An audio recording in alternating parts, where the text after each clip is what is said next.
শেরপুরে খুচরা সার ডিলারদের লাইসেন্স বহাল রাখার দাবিতে মানববন্ধন অনুষ্ঠিত হয়েছে। রবিবার দুপুরে শেরপুর সদর উপজেলা পরিষদ চত্বরে খুচরা সার ডিলার অ্যাসোসিয়েশনের আয়োজনে এই মানববন্ধন অনুষ্ঠিত হয়।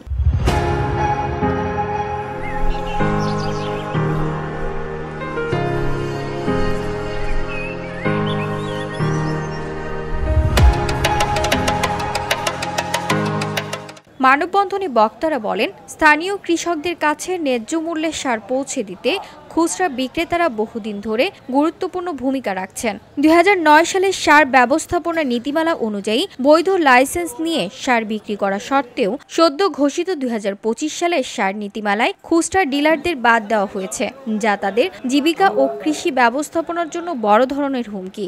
আমার ছোট মেয়েটা বলতেছে, বাবা আমরা যদি সার না বেচি কি খাবো? এই কথা বলে আমার ছোট মেয়েটা কান্দে দিছে।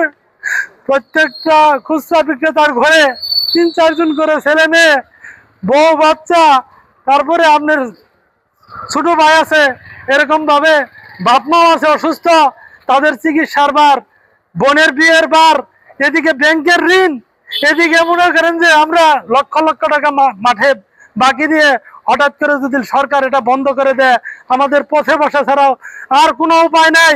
এখন আমরা দীর্ঘদিন থেকে এই ব্যবসা করার পরে আমরা আর কোনো কর্মসংস্থানের ব্যবস্থা নাই। এই ব্যবসা যদি আমাদের বাদ দেওয়া হয় তাহলে আমাদের কোনো কর্ম থাকবে না। সব খুচরা ডিলার শেষ করে দিলেন, আমরা এখন কি করে খাবো? আমাদের কোনো উপায় নাই, আমাদের পরিবার কিভাবে চলবে? আমরা কি অপরাধ করছি? 20 টাকা লাভে কৃষকের সার দেই, বাকি দেই আজকে 40 থেকে 50 লক্ষ টাকা সারা বাংলাদেশের 45,000 লোকের আমরা বাকি দিছি। এই টাকা কে দিব?